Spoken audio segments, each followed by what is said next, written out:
Hi everyone. I am Nishant from the Zen Plant Parents. Hello and welcome to our part 3 of our garden tour. Today we will take you through a very fresh green corner that a walkway that we've built with all different exotic plants that we've kind of curated during this period. The idea of this walkway was to prevent it from direct sunlight, because the summers are very harsh in Bhubaneswar, and we could see the initial effects, harsh effects of the summer on our plants, and therefore we've just kind of built this shaded area so that we can have our plants more safely.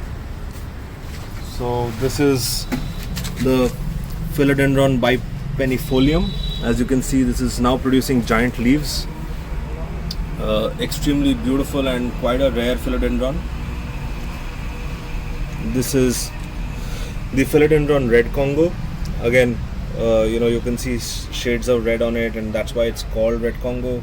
However, the identity open for feedback if any of our viewers have a better name and a more accurate name. This is the Aglaonema lipstick. It's one very easy to care plant, typically stored indoors. It's now producing some offshoots as well, so we've kind of kept it outside because it's flourishing quite well here. This is the Kalanko. It's producing its first set of flowers. As you can see, it is going to be producing that, and a lot of young plants are coming all around it. So the idea is that once they grow out, we will actually repot them. This is the Gerbera. Again, the Gerbera is known for flowering in the spring, so we're waiting for that period for it to really flower. Produces very beautiful yellow flowers.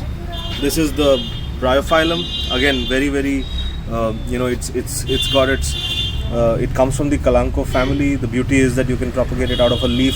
As you can see, we just took a leaf from the nursery we had visited, which the nursery owner kindly agreed, and we just put it on soil, and now it's grown.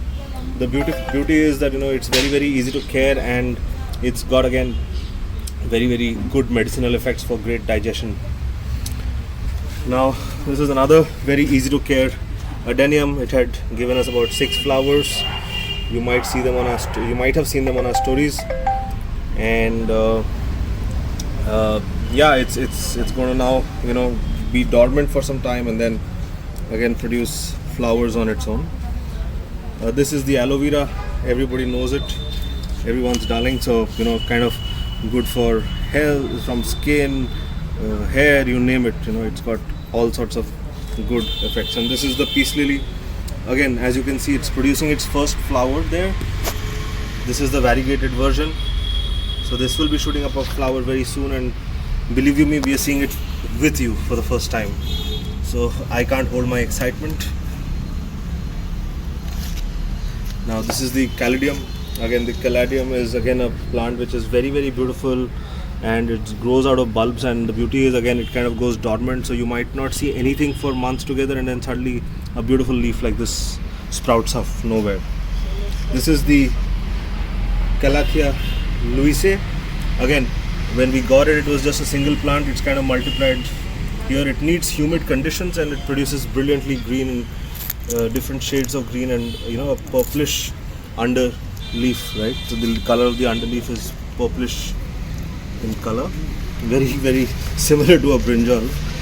And then there is the Epicea. Again, this is a different variety. It's got very dark leaves and produces brilliantly red, beautiful flowers, small little flowers, and typically a very fast growing plant. So again, needs humid conditions like the Calathea, so we've kept it close to each other. We're hoping that this flourishes really well here. This is the Impatiens. Again, all of these were single shoot plants that we brought in, and now you can see them flourish. It's flowering profusely, and it's extremely beautiful. It's an all-season flower, so very easy to care. This is the Begonia coquinea. Again, from the Begonia family, we've got 5 different begonias that we've got in our garden today. Again, these are producing beautiful red flowers, and it's also generating new shoots, so we look forward to propagating them in the near future. This is the Rex begonia. It's actually a hybrid between the Rex and the angel wing. So again, it's got a red under leaf to it, and really beautiful and large leaves, very beautiful and very easy to care. So that's the beauty of it. Never overwater begonias. That's the success mantra. This is the hydrangea.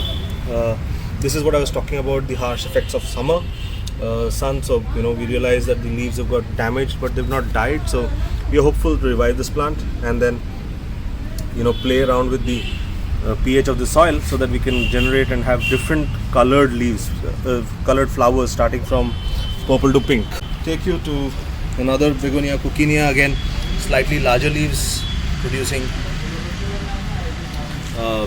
large leaves and red flowers. And this is the Rex begonia, as you can see.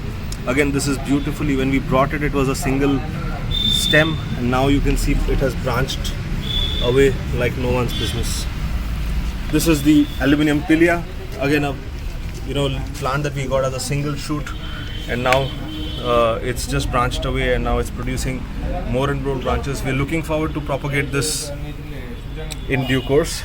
And this is the star. This is the Triostar stromantha, part of the Calathea family, and everybody.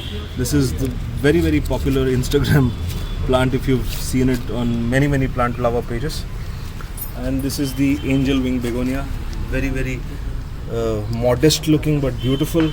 The beauty is these pink flowers that it produces, which are just produced like there's no tomorrow. Now this is a beautiful colored leaf plant that we've got. Again, we don't know the identity, so here I'm going to be announcing a giveaway. If anyone tells us the correct name of this plant, we've really struggled with Google Lens and asking other plant lovers, but we've not got the name. So if we get the right name, happy to share something from our garden to someone who gives us the right name. This is the Monstera Donisoni, known for also as a Swiss cheese plant, for the fenestrations that you see on the leaves. Very beautiful, and it again has been propagated from a stem, so very proud of what we've been able to achieve out of this. This is another very rare philodendron. It's called the Philodendron atom. Again, it produces new plants near its base. Due to the sun, it's not doing as well as it should, so we've again kept it in the shade, hoping for it to revive and grow more densely. With that, we come to the end of the third video of Zen Plant Parents, the beautiful walkway that we've set up with all our exotic plants. If you liked it, please do not forget to like, share and subscribe to our YouTube channel. And with that, see you on our next video. Thank you so much.